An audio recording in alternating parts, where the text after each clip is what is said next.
Okay, Boker Tov. Today's daf is Tzadi Aleph, 91. We pick up 6 lines from the bottom. Actually, 5 lines from the bottom. Itmar, is that where we left off? Anybody? I wasn't here, but that's where I stopped. Okay, or Tanu Rabbanan, maybe? Try Tanu Rabbanan. Tanu Rabbanan. 6 lines from the bottom, 7 lines from the bottom. Tanu Rabbanan. Hachosim et haparav is aveg b'kilayin. If somebody muzzles the cow or link or puts the animals together that are not supposed to be crossbred or threshing together or then patur, you're exempt. Well, it's not breeding them; it's putting them together on a yoke. On a yoke, in order that they should then be work together. That's what I said, like to thresh together, to work together, whatever. Yeah. The aina loka eladaj umanhig bavad. So the person is not the person that put the muzzle on, but it's like. But it is the person that actually does the threshing with the cow, which is interesting because it says lo sachsom shor b'disho. Don't muzzle it in its threshing, but the Gemara understands that the muzzling that you could muzzle and then not use it, so that's not actually the isser. The isser is at the moment of threshing, so it's only the person that does the threshing with the ox, and similarly, it's only the person. It says. Like what the pasuk by Kilayim, something b'shor v'chamor yachdav. Lo yachrosh. Lo yachrosh b'emtecha kilayim. Is that it? Lo yachrosh. Shor v'chamor yachdav. Yeah, it's lo yachrosh shor v'chamor yachdav. So it's the act actually of the lo sacharosh. Right? He says lo sacharosh shor v'chamor yachdav. So anyway, so it's actually the act of the threshing, not the act that precedes it, not the act of yoking them together. I thought we had the opposite yesterday, frankly, that if you put the muzzle on the animal. No, if you put the muzzle, the Gemara yesterday spoke about. That if you muzzle it outside, there's a question: what happened if you muzzled it outside and then you did it after, right? So, but this is actually the person that puts the muzzle on is not the one who does it. I would have to look again at the daf yesterday. We're going back a while. Anyway, okay. Chosma bi b'chutz mahu. Sure, bedisho, vala bedisho, deal malo sadush b'chasima merchmana. Right, so as Gemara says, no, the Gemara conclusion of the Gemara was that even if you muzzled it outside, you're chayiv then when you actually do the threshing. But the question was that, but it wasn't that you'd be chayiv at the moment of muzzling. The question is, if you separate the two, would you be chayiv at the moment of threshing? And the answer is yes. But here the Gemara is saying that the transgression is the one who does the threshing, not the one who did the muzzling beforehand. And the transgression is the one who leads the ox and the donkey together, not the one who yoked them together. Yes. Is there any discussion about what the reasoning behind that, the ox and the donkey? Or is it just a given? No. Mefarshim give different reasons. The one that people like because it works more with modern sensibilities is that they go at different rates, so you're not like a tsar balechayim type of an issue. But it seems that in general, it's just the broader Torah's concern of the whole crossbreeding. Okay, so the Gemara says like this: Itmar. All right. So anyway, that was ending up yesterday's discussion. That it's the actual act that's doing them. Okay. Itmar. Now it was taught. Now back to a different point. Chasma b'kol, yinhiga b'kol. Let's say now that we've identified that it's through the act of muzzling or leading it. Let's say you accomplished this through you using your voice. Okay, you yelled at it, and by you had them yoked together, and you yelled at them, and then they moved forward. Okay. Or let's say, so you didn't physically move them forward. Is that considered to have plowed with an ox and donkey together? Or let's say you didn't muzzle the animal and it was threshing and you yelled at it and it stopped eating, and because it was afraid of your yells. Okay, now that's a little interesting because a minute ago we said that actually the person who does the muzzling is not chayiv, but it's only the person who actually makes it thresh. But presumably that's because the muzzling that took place prior to the act of threshing.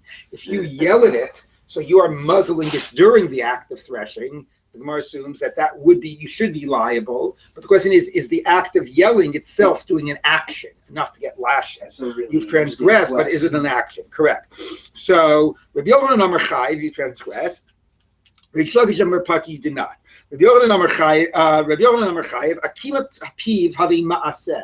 Like he says, why do we necessarily distinguish? Like we say, only an act that you get a transgression that you did an action, you get lashes.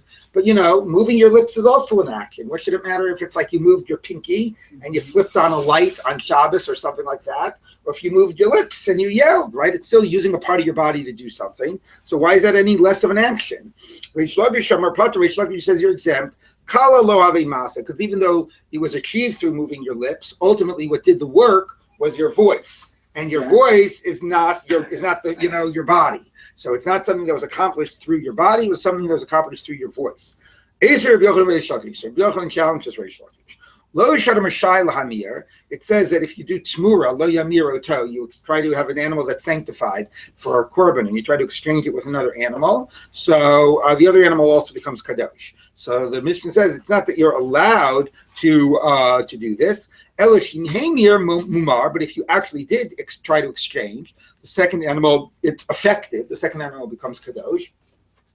The Soviet gets Rabbi, and you get 40 lashes. So look over there. You get lashes for just doing something with your mouth. So you see something verbal is considered an action. So Amalei, how many Rabbi Yehuda hidam lav shem b'masa lokin alav? That's only Rabbi Yehuda, who says you get lashes for not doing an action, even for a transgression without an action. That doesn't prove that it counts as an action. So the Gemara says, like Rabbi Yehuda. How could you say it's Rabbi Yehuda? Anybody can do an act of to tmura. Again, that it's both effective and they get lashes, whether a man or a woman. What's it coming to include? Anybody can do this act. If you are an heir, if a person's father dies and leaves him over a korban, so only the owner of the korban can do tmura. Let's say you're not the original owner of the korban; you only inherited it. Would your attempt to try to exchange it for another animal, would that be just meaningless because you're not the owner? Or since you did inherit the animal, even though you weren't the one that sanctified it, you are considered the owner and it is an active tmura.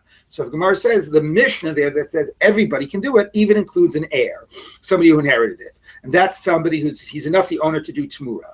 Udulo Rabbi Yehuda, and that goes against Rabbi Yehuda. The Rabbi Yehuda Amar Yorish Eino Meimir, Yorish Eino Somech. Rabbi Yehuda says an heir who inherits a korban is not the owner of the korban. And if he does tmura, it's meaningless. Also, if he brings the korban, let's say it's a shlamim, not a chatas, so it can be brought because there's the even if the owner is dead. Nevertheless, he would not do smicha. He would not put his hands on the korban because he's not the owner. So therefore, it's clearly therefore the author of our Mishnah that anybody can do tmura, which we interpret to mean including a yoresh, is not Rabbi Yehuda. So therefore, how could you say that the reason you get lashes is because it goes like Rabbi Yehuda, who says you get lashes without an action? So at the time, clearly the Mishnah is not Rabbi Yehuda. You removed Rabbi Yehuda's authority from the opinion that the voice is like a body part that's. Well, we first have to assume the Mishnah says you get lashes. Is the Mishnah assuming you need an action or not assuming you need an action? And we try to say, well, maybe it's Rabbi Yehuda who doesn't need an action. It says no, Rabbi Yehuda clearly is not the author of this Mishnah. Also, could you remind us, like, so if you do this tmura, the tmura is chal, but you get lashes. Yes. That's what I said, correct. So the Gemara says, the Rabbi Yehuda, okay, so the Gemara says, no. No, it's a classic answer of the Gemara that just because the author of the Mishnah does not agree with Rabbi Yehuda about the idea of Yoresh and thinks that a Yoresh is an heir and would do Tmura, it doesn't mean that he disagrees with Rabbi Yehuda about the issue of lashes. And maybe the author of the Mishnah thinks you get lashes without an action. So even though it's true that in that Mishnah you get lashes for speech, for an act of speech, for Tmura, that doesn't necessarily mean that in general that's considered an action. That might be following the position of Rabbi Yehuda. Now, I do want to say something. Tosfos has a large discussion about, the Gemara seems to be inconsistent about this question about whether speech is considered an action and so on. And Tosfos tries to make a number of distinctions. A major point of distinction of Tosfos is whether your speech leads to like a real world effect. Okay, so for example, if somebody gives testimony in court, so that's a speech that brings about an action that actually gets somebody like executed, and here, I think, here, hold on, let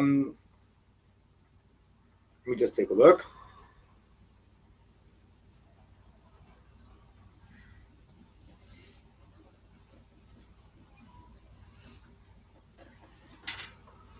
One minute.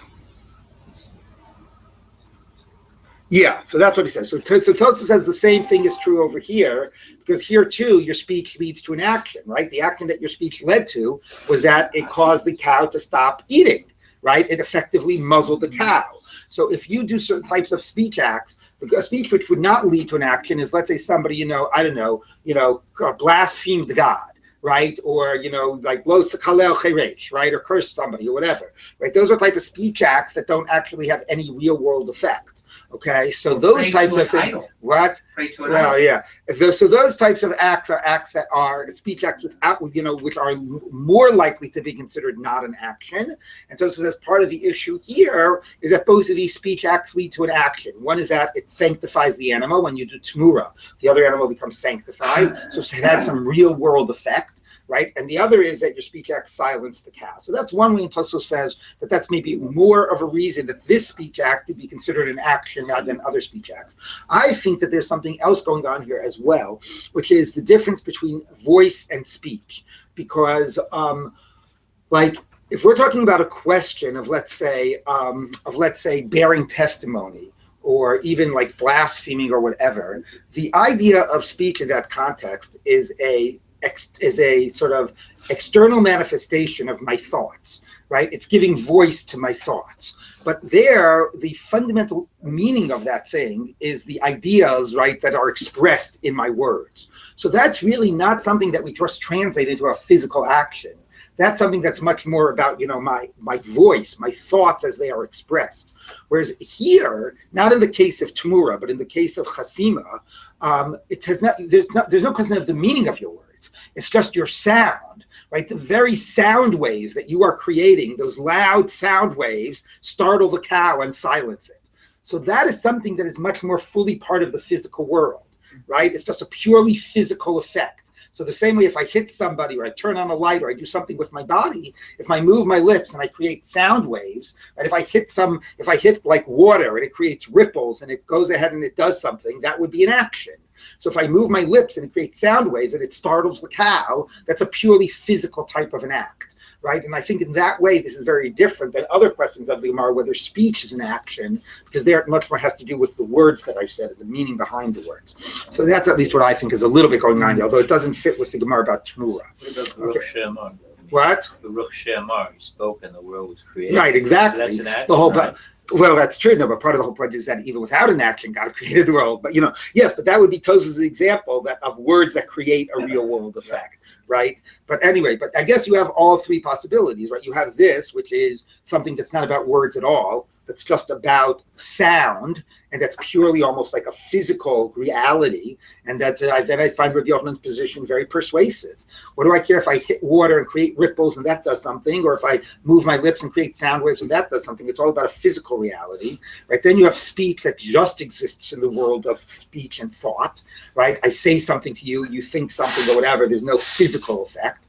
And then you have what Tosfos talks about, which is a speech act which creates a physical effect, like testifying in court, or trying to do tmura of an animal. Okay. Both. If you yell at somebody, it's both. Right. Yelling is both. It's purely about the physical act, not about the speech act, and about the physical effect. Exactly. Okay. So now the Gemara says like this. Tanu Rabbanan. Somebody muzzles a cow and then threshes with it. So not only has this person transgressed the biblical prohibition of threshing with a muzzled ox, but the person has robbed the owner of the ox's lunch. The ox had a right to be eating. So you have a financial, liability to the owner for that, to pay what the ox would have eaten or what the donkey would have eaten. So you actually have gazela against the animal. Well, it's against the owner of the animal. Right. I mean, this assumes that there's another owner there. If it was your own ox, because it's also a prohibition of muzzling your own ox, right? You would not have to pay back your ox. But if it's somebody else's ox, then you have two things going on here. So the Gemara says, how can you have two things? How can you have lashes, and you can't get lashes and be put to death, and you can't get lashes and pay somebody? So you can't have two liabilities to the owner. So picking up on Charlie's point, Tosfos says, you could have a case where your liabilities are to different people, which is that I basically, what would it be? Tosfos has an interesting question. Hold on.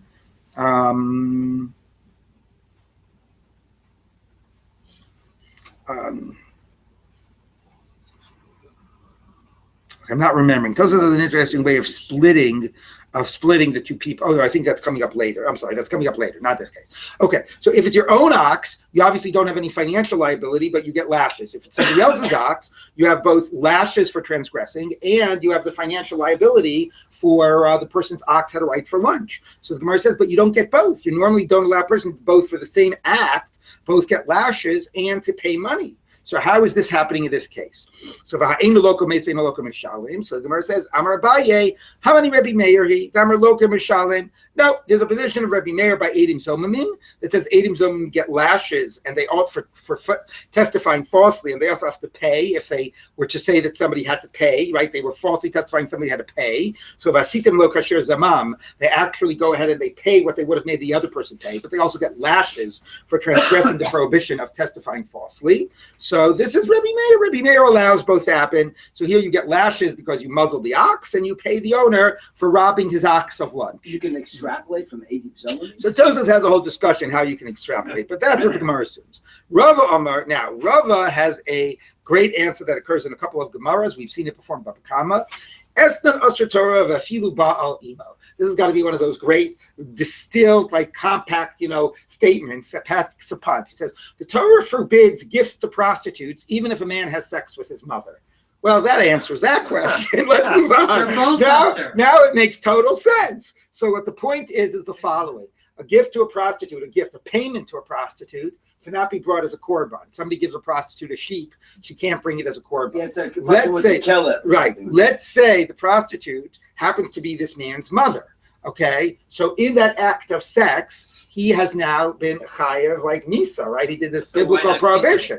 Okay, so therefore, let's say he does it, he got away with it, there were no witnesses, and then he gave her this sheep as payment. So, do we say that he has no liability? No, he doesn't owe her anything because of Kimle, and therefore the sheep is just a gift, and if it's just a gift, it can be brought as a korban, or do we say no? Even though he is exempt because of the principle of kimle, of paying her fee, okay, if he does pay it to her, it still constitutes her fee, and it still is a fee of a prostitute and cannot be brought as a korban. So that's what Rava says. When the Torah says you cannot bring a gift to a prostitute, it doesn't distinguish, even if the man had sex with his mother. So what does that teach you?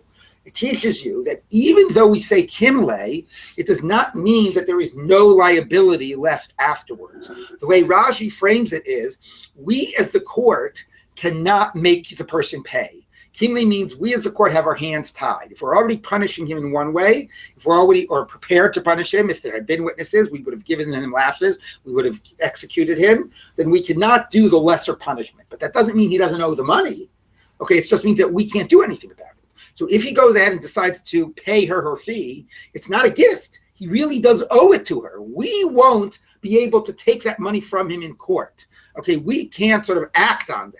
But the debt is really there. And therefore, if he gives it, it's framed as payment and not as a gift.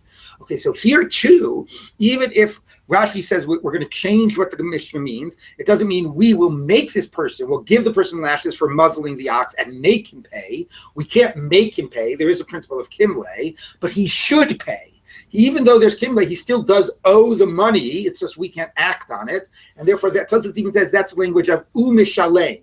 And he does pay. It's not yishalem, he must pay. We won't enforce it, but ideally he should pay. And actually, if you look at Tosfos has the words Bava Latzes Yidei Shemayim. Those words aren't in our Gemara. But apparently, and the Bach says this, apparently Tosfos, there was a girsa out there that Rava's statement about the gift of a prostitute was preceded by the words, we're talking about Bava Latzes Yidei Shemayim. We're not talking about somebody can be forced to pay. We're talking about somebody who is trying to do the right thing.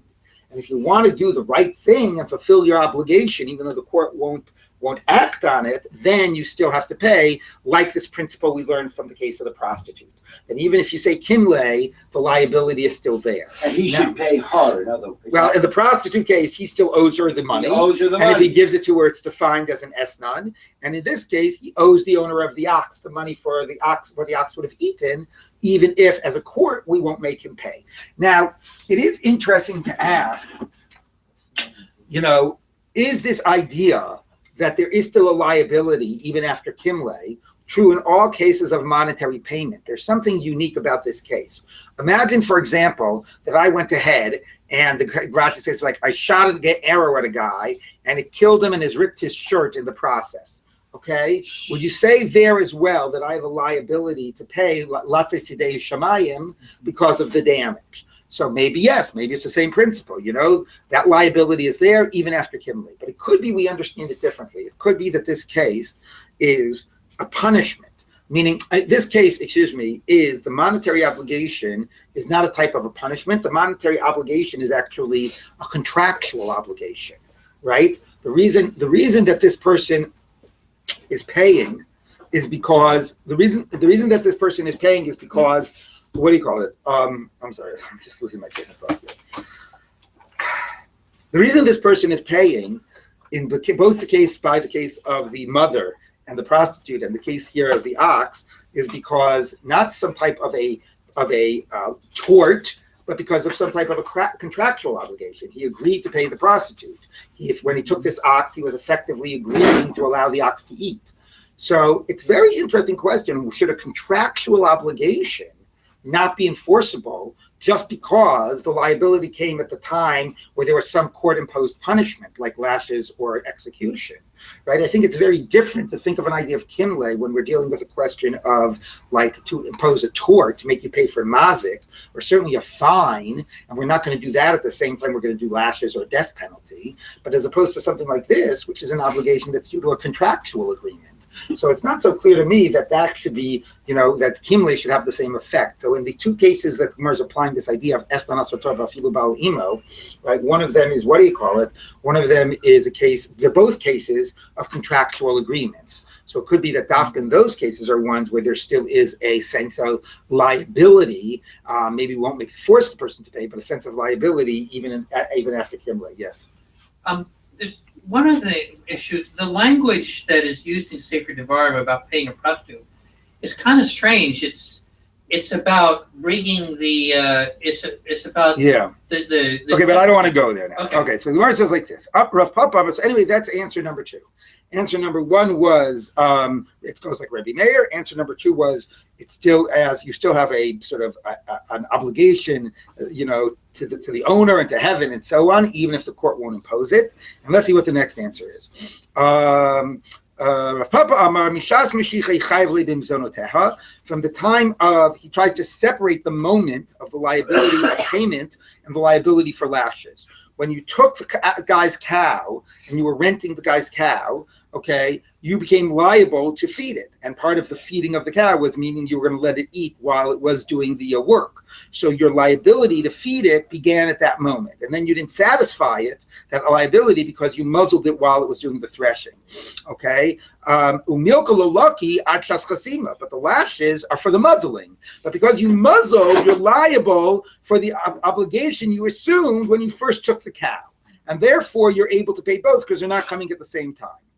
Amar Rav Papa, said Rav Papa, Hani mili bo mine debei Rav Papa bar Abba. Okay, so the following sort of questions were asked from me, bo minai debei Rav Papa bar Abba, in the house of Rav Papa bar. This is Rav Papa himself saying the house of Rav Papa bar. Is he talking about his own house? How do I translate this sentence? These matters were raised to a dilemma to me by the house of Rav Papa bar Abba. That's a different house than the same Rav Papa? Okay, it's just interesting. It's 2 Rav Papas anyway. All right, said Rav Papa. Okay, anyway. What? What does Steinzel say?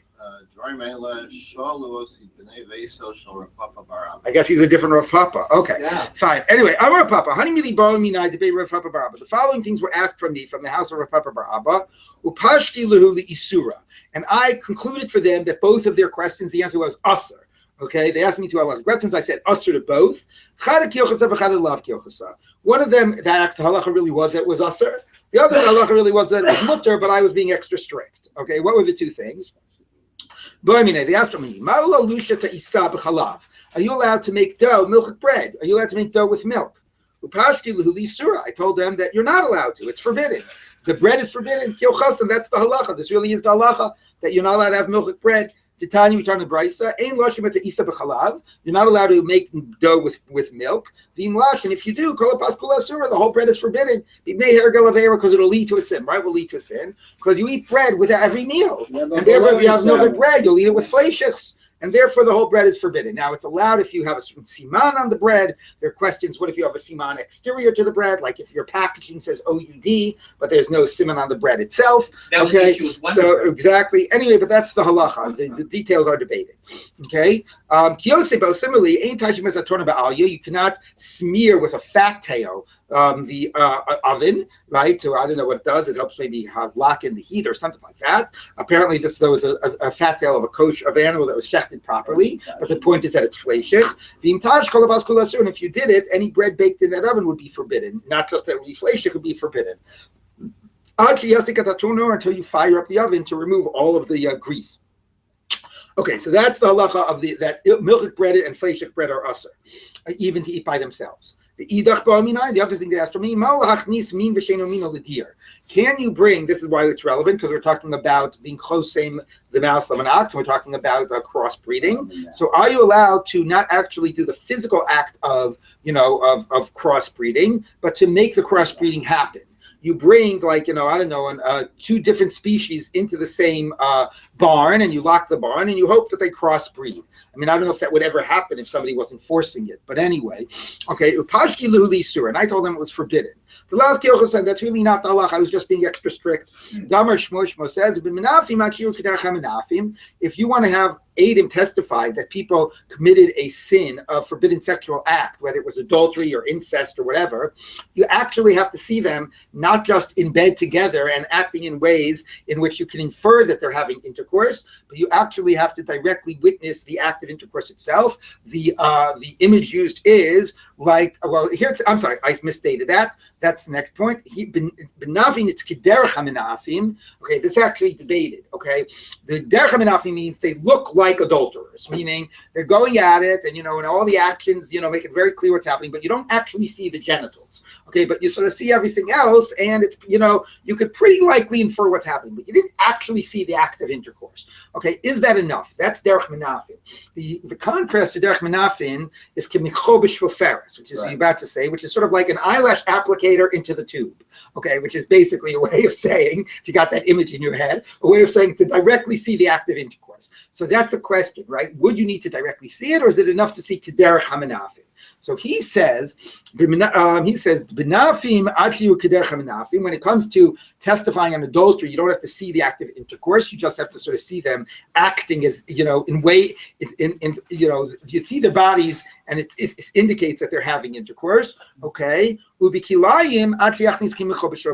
transgress the prohibition of crossbreeding, you actually have to insert, the male the penis into the vagina. You actually have to handle the actual genitals themselves, like the eyelash applicator into the tube. Okay, and until you do that, you have not transgressed the biblical prohibition of crossbreeding. Okay, so Masi Vavach Tavoy Bat Yam. So anyway, but I told them it was usher. Even though technically it's allowed, I told them they shouldn't do it because it's not proper. Now, Masi Vavach Tavoy Bar Ami. Ilu Nemar Behem Techalot Rabia had it not had the word kilayim, and it just said don't breed your animals without the word kilayim. It just means don't breed your animals. That you can't even be participating in the natural breeding of your animals if it had not had the word kilayim. Don't hold the female while the male is mounting her. Talmud Lomar kilayim. It says no. The problem is not being involved in the breeding. The problem is breeding them, interbreeding them. Okay, but nevertheless, the Gemara says, but we're describing the act that you're doing as not directly manipulating the genitals. So if that's true, how we're describing the act, then presumably the prohibition of kilayim is out even without directly manipulating. Doesn't this apply that to transgress kilayim, even just holding the animals to make them do it, to allow them to do it, you would transgress? Okay, so maybe not putting them in a barn, but maybe holding them during the act. That would be considered a transgression. It says, no, ma'achiza hachnasa. When this Breita speaks about holding the animal, we really mean directly inserting the genitals. So if that's true, so why does it describe it as holding the animals? We're being a little euphemistic. Okay, but technically, yet speaking, you do not transgress even if you are holding the animals at the moment of the act, if you do not directly manipulate the genitals, which is pretty surprising. But okay, Amar Rav Yehuda, min b'mino. Now that we're talking about kilaya, min b'mino mutar lahachnis kimicho b'shvoferes. Let's say you're a farmer there and you're really trying to breed your animals, not interbreed them, to breed them. You are allowed to actually, it's min b'mino, it's the same type of species. You're allowed to actually breed them, actually indirectly manipulating the genitals, right? Putting the eyelash applicator into the tube. So, and it's not even a problem of like licentious behavior, like, directly handling genitals of the animals, directly being involved in this active intercourse. My time, look, this is your job, okay? So it does not provoke sexual thoughts. We're still going to question this question about what constitutes the act of kilayim. Haditha said, do not breed your animals without the word kilayim.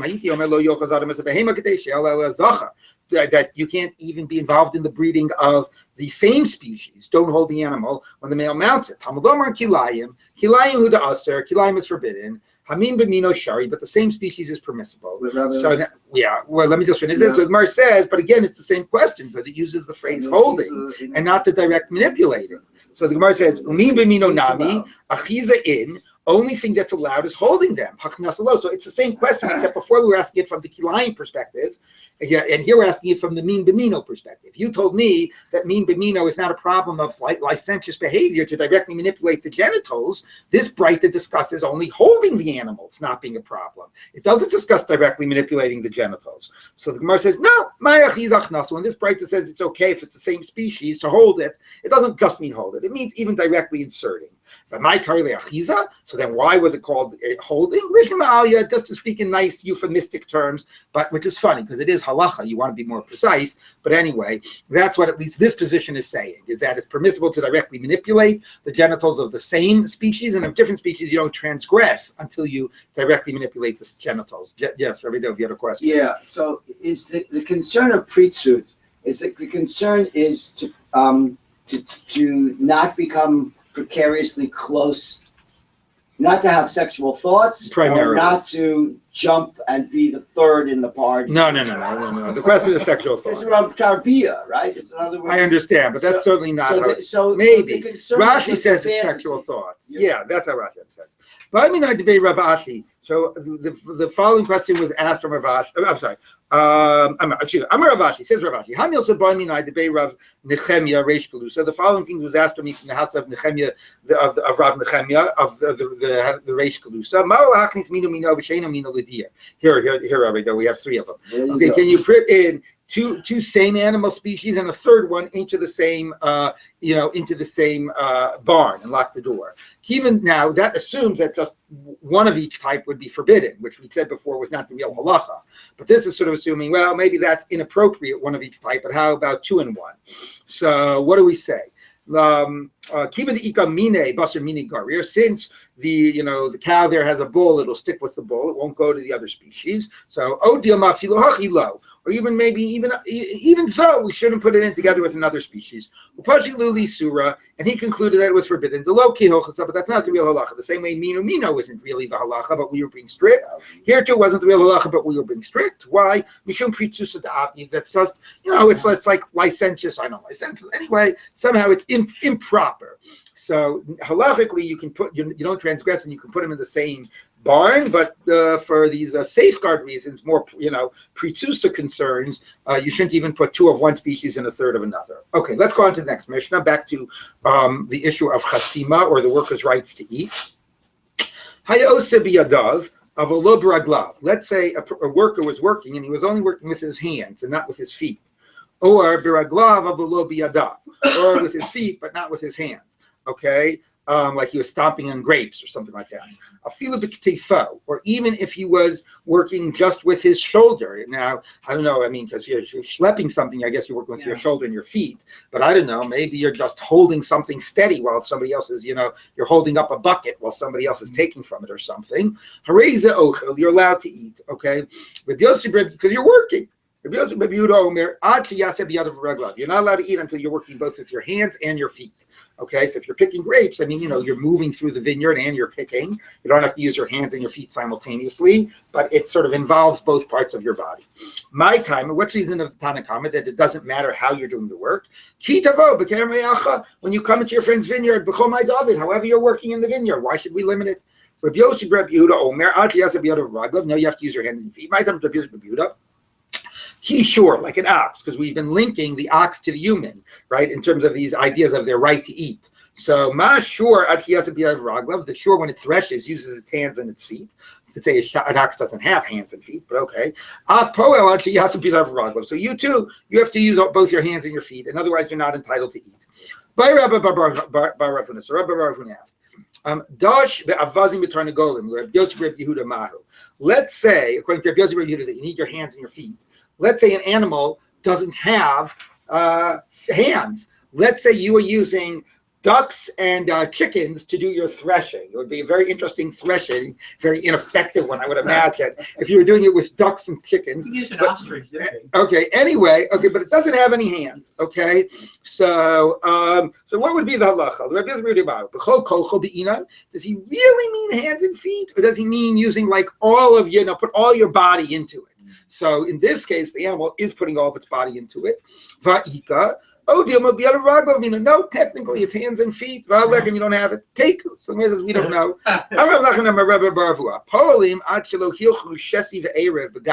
Let's say you have workers that are stomping on grapes. Presumably we're talking about this because that's a classic example of using your feet. Okay, they're stomping on grapes, so they're allowed to eat. Now we're about to see in the next Mishnah that you're only allowed to eat from the thing you're doing the work with. If you're going and picking apples and there's a pear tree nearby, you can't pick from the pear. Also, if you're working in wine, you can't eat from the grapes. If you're working in grapes, you can't eat from the wine. Let's say you're stomping grapes, so you're working with grapes and wine, so you can eat from the grapes and the wine. But here, at what stage? So until you've gone shesin erev, like horizontal and vertical, back in in both directions on you're considered at that stage to only be working with the grapes. You cannot yet drink from any of the wine because the wine has not yet begun to flow. Maybe it means that even if the other workers, the wine is already flowing, because if you want to eat from the wine, then it must be flowing. But even if the wine is flowing because of what the other workers did, right? I guess it's a question. I don't know. Is it a question of whether you're yet considered to be working with the wine? So until you've done a certain degree of stomping, you're only working with the grapes. Once you've gone, both directions in the vat, in that case, then you're working both with grapes and with wine. Even though your job is to get the wine out of the grapes, you're not really doing anything with the wine. But nevertheless, it's considered that you're working with the wine, and therefore you are allowed to. Okay. So now we go on to exactly that halacha in the next Mishnah. If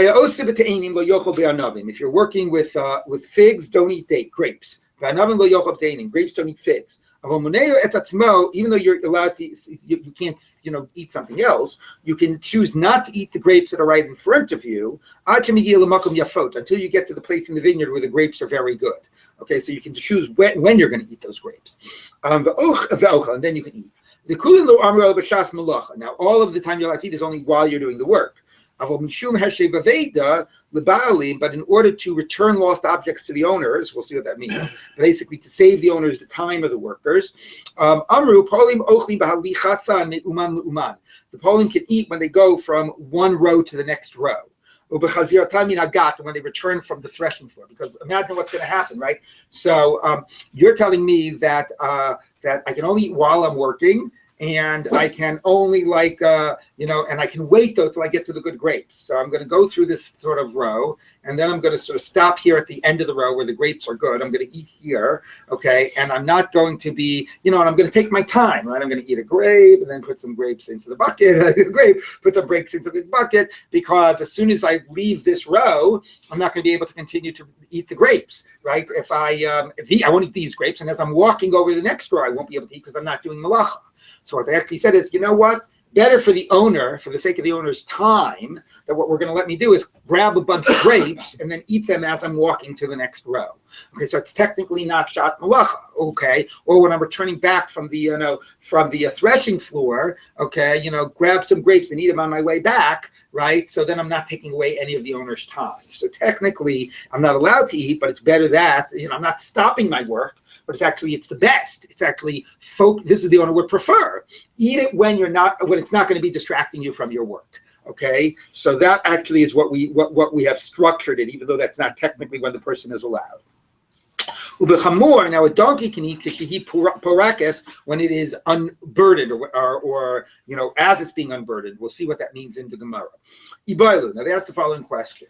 Osa begefen zehu, mao sheyocho begefen acher. Let's say I'm eating off of vine A. I'm working on vine A. I'm plucking the grapes from vine A, and right next to vine A is vine B. Can I eat the grapes from vine B? Okay, it's still the same vineyard. It's all grapes, but it's not the exact vine that I'm working on. Okay, so what do we say? You just needs to be the same type of food that you're putting into, that you're gathering is the one that you can eat, and then you have that. From the thing that you are harvesting, from that physical thing itself, that's the thing you can eat from. The halekha, you're not taking from the vine that you're harvesting. You're taking from a different vine. If we were to say that you can't do it, you cannot take from a different vine. It has to be from the vine itself. So then you might ask the following question: how does an ox ever eat when it is threshing, when it is working? Because an ox eats when it's threshing. That's the case in the Torah. But we also learn from the worker that an ox eats when it is doing work on standing grain, right? So imagine you've got an ox here, right? You ever see those things where they have this ox and it's like carrying, what is it, some type of a thing that it's like threshing with, right? I don't know. Anyway, behind the ox, it's pulling some type of a thing that's like threshing the grain, right? So the ox is eating from the grain here, right? So if you have to eat from the same thing you're doing the work on, so how can an ox ever eat from attached? Right? When it's threshing, all the stuff it's working on is underneath its feet, and it can be eating from the thing itself. But here, it's doing the work on one thing, and its mouth is elsewhere. So how would you ever have that case if it has to be the same physical object? So the Gemara says, Amrav Sheisha Braid Ravidi Besircha, or Beshadcha, whatever, which basically means we're dealing with some very long type of a thing. So Rashi says it means, so yeah, basically, it doesn't work with grain, but if you basically imagine a vine, okay, you could have some type of a case where you could have a vine that's going like this, right? And there's a grape here, and somehow, I don't know what they're doing. Maybe what the work the ox is doing is he's carrying like a carriage, and the workers are picking the grapes right off of the vine and putting it into some type of a wagon that the ox is carrying. So the ox is doing the work here, right, on this vine. He's sort of carrying the wagon that the workers are using to load it up. And it's a very long vine, and he's able to eat from the grape at the head of the vine.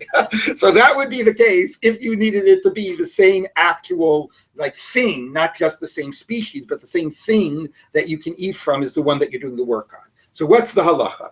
Tashma, come in here. If you're dealing with figs, don't eat from grapes. If you're dealing with figs and figs, parallel to figs and grapes, this is actually quite a good proof. Right? Figs and grapes are obviously from two different sources, and the only problem with it is that they're different species, which would mean that if it's two different sources and the same thing, figs and figs or grapes and grapes, it should be okay. Right? If you're dealing with one, you can't eat in another. So how would you ever have a case of grapes and grapes similar to grapes and figs? Grapes and figs are obviously two different sources. So Amar Shesha Braid Rav Idi b'mudlis. You're talking about a case of a vine that is basically wrapped around a tree. Okay, so let's not worry about kilayim right now. But here you've got your tree. Right here you've got your figs, and here you've got your grapevine. Okay, so in this type of a case, okay, you are. This is when you can't eat grapes and figs, but they're essentially one thing. Now the question is why? If you still need it to be from the same source, okay. So if I have one grapevine like this and one grapevine like this, and even if they're like intertwined, right? Let's even imagine that, right? Let's use different colors. So here's one grapevine. They use like sine curves. And here's another grapevine. Okay, and they're intertwined. Okay, let's even assume they're intertwined. If the halacha is I can only eat from the thing I'm doing the work on, so what? While I'm picking the black grapes, I'm not doing the work on the purple. So even if they're physically intertwined, right? Why should I be able to eat from the other one? I'm only, and you could say, well, I'm picking from both. So maybe the Gemara is talking about you're picking from both simultaneously or something, but still, that's not similar. Here you're only doing work with one. So what Rashi explains is the following. You might only be trying to pick right now the black grapes, but in order to get access to the black grapes, I'm not saying they're physically actually black, but for our purposes, you have to handle the other vine. You have to get the other vine out of the way. So actually, in this case, you're only doing work with this, but because you're handling both vines, you're allowed to actually take the grapes from the other vine. Okay, so in that case, if this was a different species, you wouldn't. But yes, is it possible you could eat from a different source than the one you are? Maybe, but maybe that would that would only be in the case when you're actually handling that other source, not when you're not handling. Then why distinguish between two different varieties? Because if it were two different varieties, you wouldn't be able to. Yeah, but why? Well, that's the halacha that, because they learn from, the Gemara doesn't say, but it learns from the pasuk, presumably, ki tavo b'ker me'echa v'achalt anavim. Like you have to keep to the same thing that you're eating. That's they just assume from the context. You're being asked to work with both. No, because you're not picking.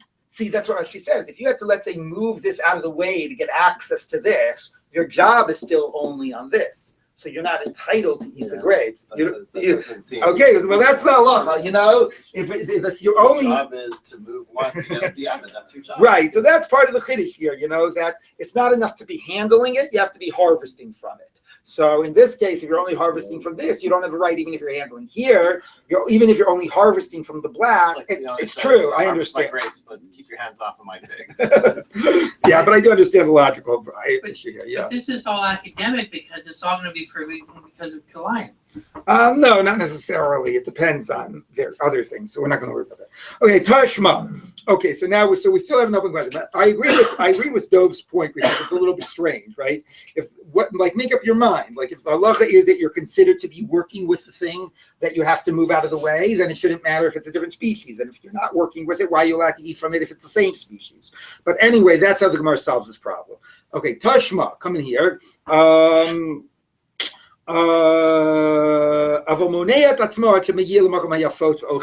You can hold yourself back till you get to the good part of the vine and eat from those grapes. But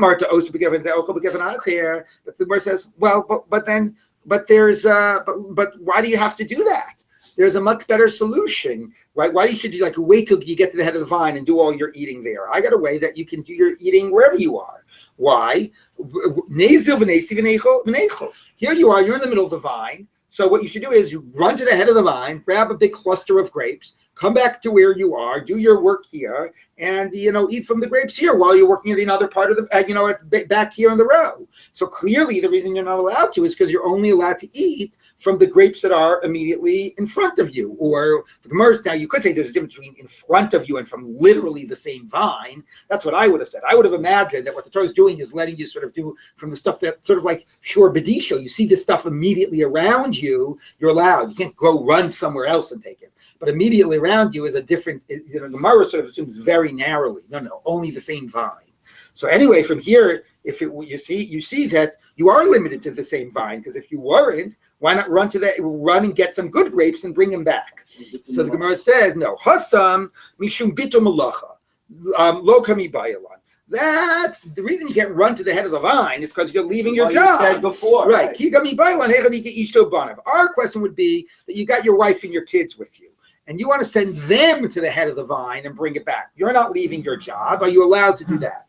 But again, it is interesting that the Gemara is not distinguishing between the issue of the same vine as opposed to your immediate sort of environs, which I could still see.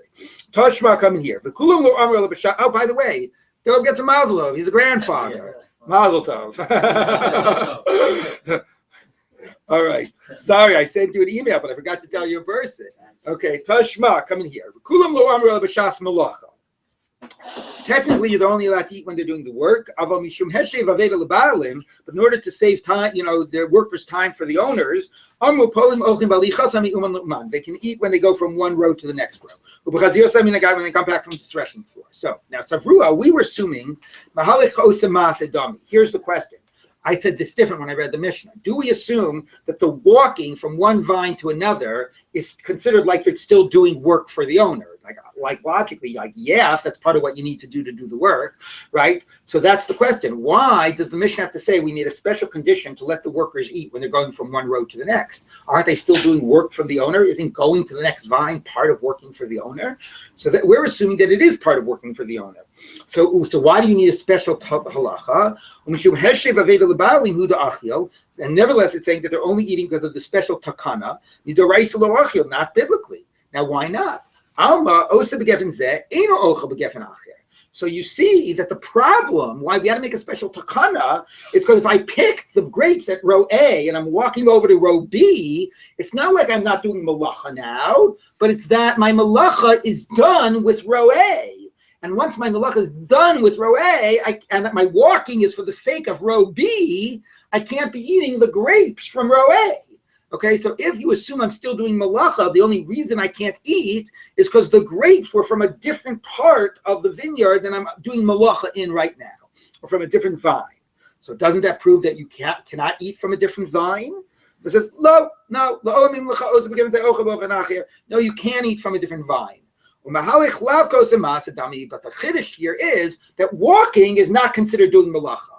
Okay, it's necessary, but it's sort of like in the base of mikdash. The question is, is the act of halicha, of bringing the stuff to the mizbeach, one of the avodas of the kohen, right? How much is your travel? We actually had it earlier. How much is your travel to and from work on your time or on the owner's time?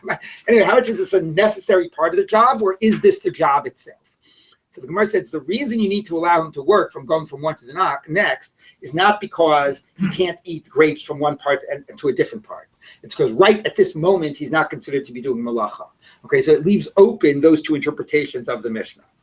Ikadami, others say, Savrua, no, we actually started from the other end. Savrua, we assumed, Mahalech lavkos masidami. Walking was not like you're currently working for the owner. For that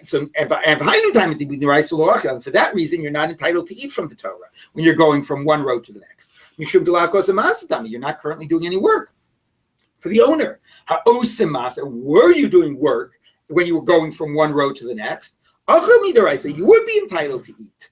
Alma, you see, that really you would be allowed to eat grapes from one vine when you were working on another. The only problem here is not that the grapes were from a different vine. The only problem here is that you're not currently doing any work. You're just walking. Mar says, no, that's not necessarily the problem. That you cannot eat from a different vine, and that's why we needed the takana. We needed the takana because as you were walking, you were done with row A, and you can't be eating the grapes of row A if you're done with row A. The walking actually is doing work.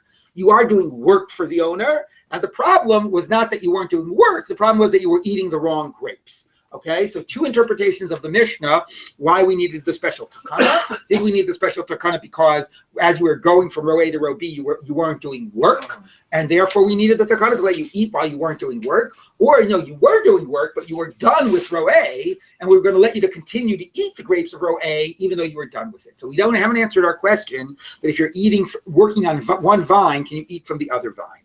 Let's just finish to the Mishnah. A donkey can eat when it is unloaded. So the Gemara says,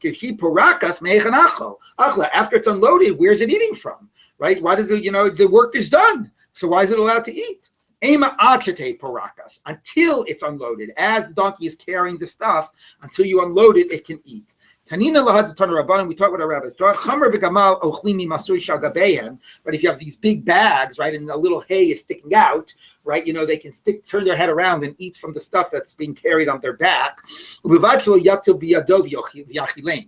can't take the hay out of the bag and feed them, right? The donkey eats naturally. You can't actually feed it. So what's the chiddush here? So just one line in Tosfos what the chiddush is, right? Is it's just eating while it's working. What's the chiddush? So Tosfos says the chiddush is, if you look at Tosfos, Because what is the reason an animal is allowed to eat? We had this discussion before. Is it the anguish of the fact that it's not being allowed? So maybe there's no anguish here if the food is on its back. Okay? Okay, and then he asks this question, which we asked before. The Gemara said, is the problem that the animal is anguished, or is the problem that the animal isn't being fed? So because we raised that question before, we might have thought that there might be a difference if the food is on its back as opposed to if the food is in front of it. Okay, and this teaches us otherwise. Okay, which raises an interesting question because, I think sometimes they put blind